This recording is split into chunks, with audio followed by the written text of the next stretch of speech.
you've ever wondered what makes a publishing house reject a manuscript, then this video is for you. I'm Ann Shibani, publisher at SummitPressPublishers, and I turn manuscripts away all the time for these very reasons. First, there's a poorly defined audience. I have no idea who the book is written for. Then there's a poorly defined market differentiation, meaning there's 35 books out there on the market about this very same topic, and I don't know what makes your book any different than the rest of them. Then there's no answer to the so what question. Why would someone who doesn't know you read this book? And I'm talking a lot about personal stories and memoirs. Like, why would anybody who doesn't know you want to read this? Because you never want the reader to be asking themselves, why am I reading this? Then there's a poorly defined promise to the reader, like the title and the cover copy and the design, they indicate that the book is about something that it isn't actually about, or that the topic seems unclear, or it just doesn't match with like the title.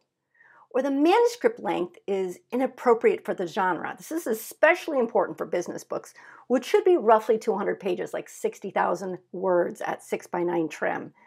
Now, this depends on the content. This book can be longer as long as there's no fluff, and it can be a little bit shorter as long as there's no overlooked necessary topic that's supposed to support your argument.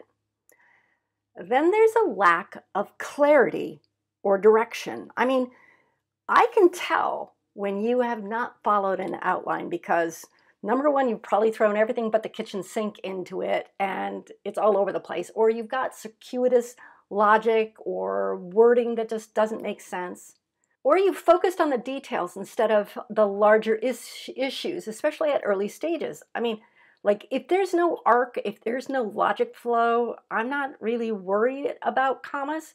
And I can tell when the chapters have been written at various stages in the writing process. If there's no commonality or no flow or no basic style and structure to a chapter, and the chapters all look different, it usually means that they've been written at various stages, and that needs to be cleaned up.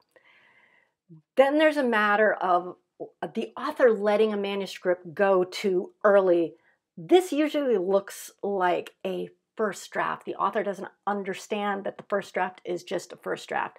Or the author has basically released the manuscript too late. They have knocked themselves out and brought in 50 different opinions, and they've reworked the manuscript and reworked the manuscripts until their brilliant idea has been completely destroyed by 1,000 different people. Then there's not trusting your editor. I gotta tell you something, this doesn't mean that you should accept everything an editor says, but you should understand that our job is to help. It's not adversarial.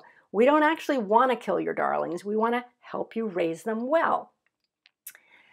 That means having an editor in the first place, because I'm telling you, you are too close to the book and you have to get outside professional eyes.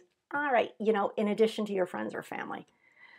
No hook, a lack of transitions. If you're writing a memoir, a lack of self-reflection. If you're writing a business book, a lack of clear concepts and a clear development of your argument or your framework. And then it's like punctuations. You've added 1,000,000 commas, or you've forgotten them all together, or it's just a mess because it's clear that you haven't really done any editing or clarified your writing process at all or cleaned it up. You just sent it forward and expected it to be published. So all of these are good, solid reasons why your manuscript may have been rejected. It just means going back and cleaning these things up and resubmitting.